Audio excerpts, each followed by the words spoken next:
So hello সবাইকে, কেমন আছো সবাই? আবারও একটা নতুন ভিডিও নিয়ে চলে এসেছি। হ্যাঁ, সেদিনকে ছিল আমাদের এক্সাম, তো এক্সাম দিয়ে ফেরার সময় ভিডিওটা অন করেছি যে ভিডিওটা করি। হ্যাঁ, সেদিনকে ছিল আমার বার্থডে, আর বার্থডের দিনকে এক্সাম। তাহলে ভাবো তোমরা গাইস, কতটা দুঃখ নিয়ে এক্সাম দিতে গেছি, সারা দিন ভিডিও করতে পারিনি। তারপরে মনে হলো যে না, কলেজ থেকে বেরিয়ে ভিডিওটা অন করি। তারপরে ভিডিওটা করলাম, এই যে আমাদের একটু দেখালাম। তো আজকে কি কি হয় সেগুলোই সব তোমাদেরকে তারপরে বাড়ি যাওয়ার পরে আর ভিডিও নিতে পারিনি, খুব টায়ার্ড হয়ে গেছিলাম।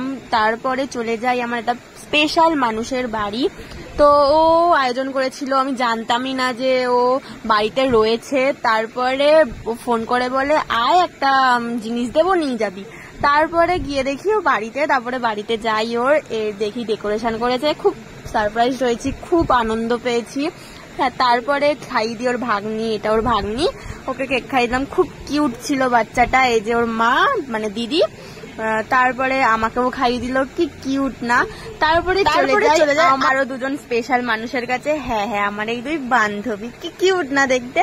তারপরে ওরা আমার জন্য এই সারপ্রাইজ করেছিল, আমি সব জানতাম আগের থেকেই। হ্যাঁ, ডেকোরেশনটা দেখে মনে হচ্ছে পুরনো। হ্যাঁ, আগের দিনকে আমার এই বান্ধবীটার জন্মদিন ছিল, মানে 31শে আগস্ট আমার এই বান্ধবীর জন্মদিন, আর 1 সেপ্টেম্বর আমার জন্মদিন। তাই জন্য ডেকোরেশন খুলে কি করবে, একই ডেকোরেশনের মধ্যে দুজনের বার্থডে সেলিব্রেট হয়ে গেছে।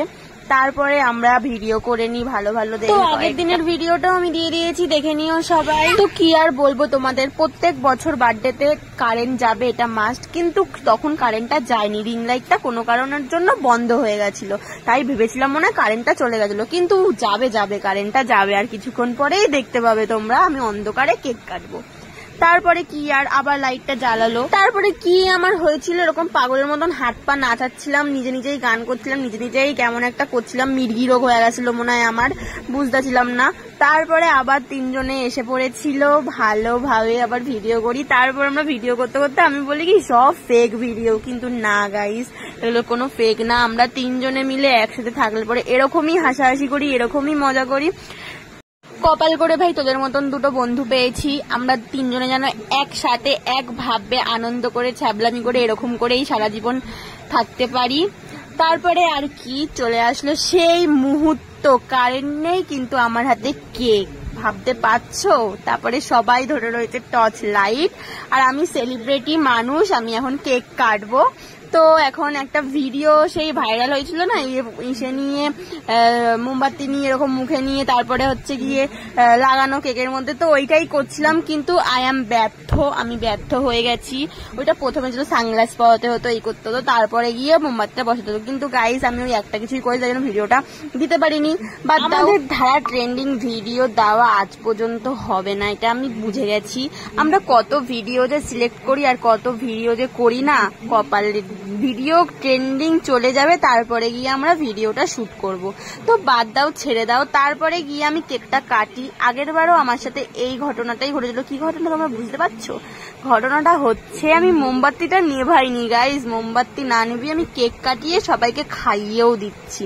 হ্যাঁ, লাস্টে নেভাবো, মনে পড়বে, দেখবো, তারপরে গিয়ে মোমবাতিটা ফু দিয়ে নিবে, কেউ না বুঝতে পারে। কিন্তু আমি পরে বলেছিলাম ভাই একটা জিনিস খেয়াল করেছি, আমি মোমবাতি নেভাইনি। ওরা ভেবেছে তাই সত্যি? আমি বললাম হ্যাঁ ভাই সত্যি, আমি মোমবাতি নেবাইনি, আমি পরে নিভিয়েছি মোমবাতি।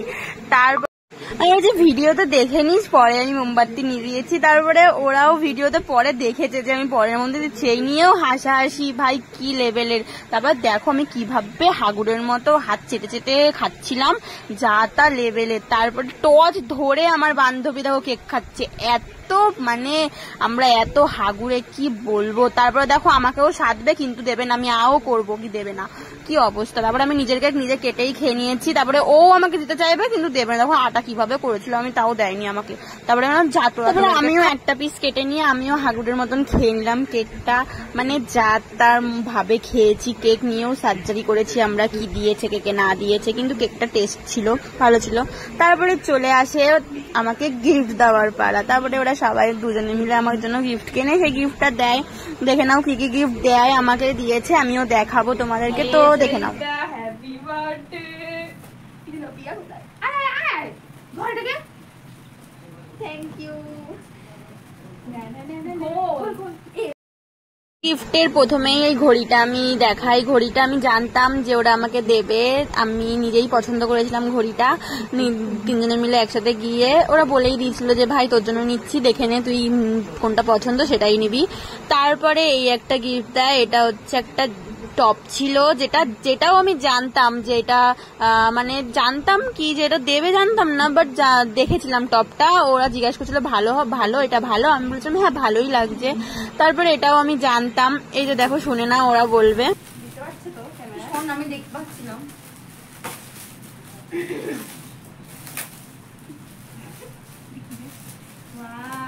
তুই কালকে বলছিলি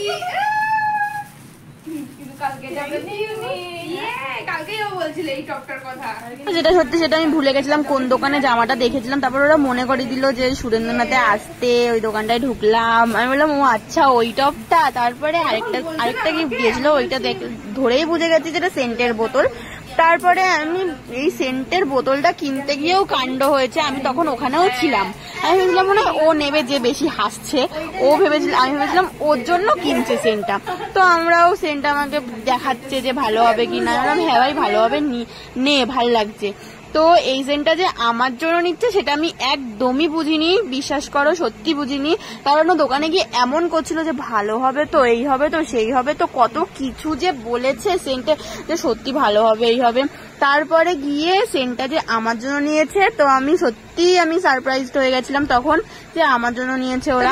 বলছিল আমাকে, আমি জানি ভাই তুই এটা জানতিস না, জানতে পারিসনি, বুঝতে পারিসনি যে এটা তোর জন্য নেওয়া হচ্ছে, তো বাদ দাও। তারপরে দেখো সেন্টটা খোলার পরে ও অ্যাড দেবে, মানে অ্যাড দেয় না ইউটিউবে এক একটা প্রোডাক্টে, তো ও দেবে। শোনো গাইস, এটা বেলা ভিটার নিউ পারফিউম কালেকশন। তো তোমাদের যদি কারো ভালো লাগে তোমরা আমাকে না ওদের কমেন্ট করো, ওরা আরেকটা পার্সেল দিয়ে দেবে। একদম ডেলিভারি চার্জ সহ 1000 টাকা পেমেন্ট করতে লাগে। তারপরে সেন্ট একটু মেখে নিলাম আমরা, তারপরে আমি একটু মেখে নিলাম, ওই বান্ধবীও মেখে নিল। পছন্দের সেন্ট বলে কথা, ওকে না দিয়ে পারা যায়।